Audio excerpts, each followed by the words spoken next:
ಸತ್ಯಸ್ಪರ್ಶ Kannada TV ವೀಕ್ಷಕರಿಗೆ ಸ್ವಾಗತ ಸುಸ್ವಾಗತ.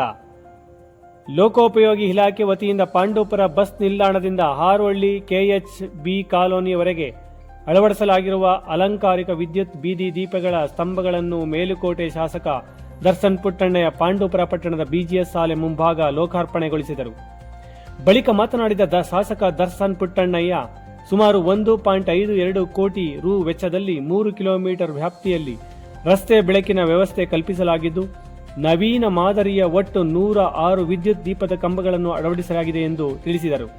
ಈ ಭಾಗದಲ್ಲಿ ರಾತ್ರಿ ವೇಳೆ ಹೆಚ್ಚಿನ ಕತ್ತಲೆ ಆವರಿಸಿದ್ದರಿಂದ ಸಾರ್ವಜನಿಕರು ಹಾಗೂ ವಾಹನ ಸವಾರರಿಗೆ ಬಹಳ ತೊಂದರೆ ಉಂಟಾಗುತ್ತಿತ್ತು.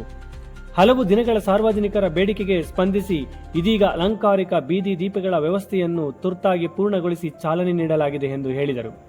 ಕಾರ್ಯಕ್ರಮದಲ್ಲಿ ಪುರಸಭೆ ಮುಖ್ಯಾಧಿಕಾರಿ ಸತೀಶ್ ಕುಮಾರ್, ಲೋಕೋಪಯೋಗಿ ಇಲಾಖೆಯ ಸಹಾಯಕ ಕಾರ್ಯಪಾಲಕ ಅಭಿಯಂತರ ಜಾಯ್ ಕುಮಾರ್, ಪುರಸಭೆ ನಾಮನಿರ್ದೇಶನ ಸದಸ್ಯರಾದ M ಮುರಳೀಧರ್ ಪಟೇಲ್, ರಮೇಶ್, ಮಹಮ್ಮದ್ ಹನೀಫ್, ಹಾರೋಹಳ್ಳಿ ಲಕ್ಷ್ಮೇಗೌಡ, ಮಾಜಿ ಅಧ್ಯಕ್ಷ D ಹುಚ್ಚೇಗೌಡ, ರೈತ ಸಂಘದ ತಾಲೂಕು ಅಧ್ಯಕ್ಷ ಎಣ್ಣೆಹೊಳೆಕೊಪ್ಪಲು ಮಂಜುನಾಥ್, ಪುರಸಭಾ ಮಾಜಿ ಸದಸ್ಯರಾದ ಬಂಕ್ ಶ್ರೀನಿವಾಸ್, K ಉಮಾಶಂಕರ್, ಮಹಿಳಾ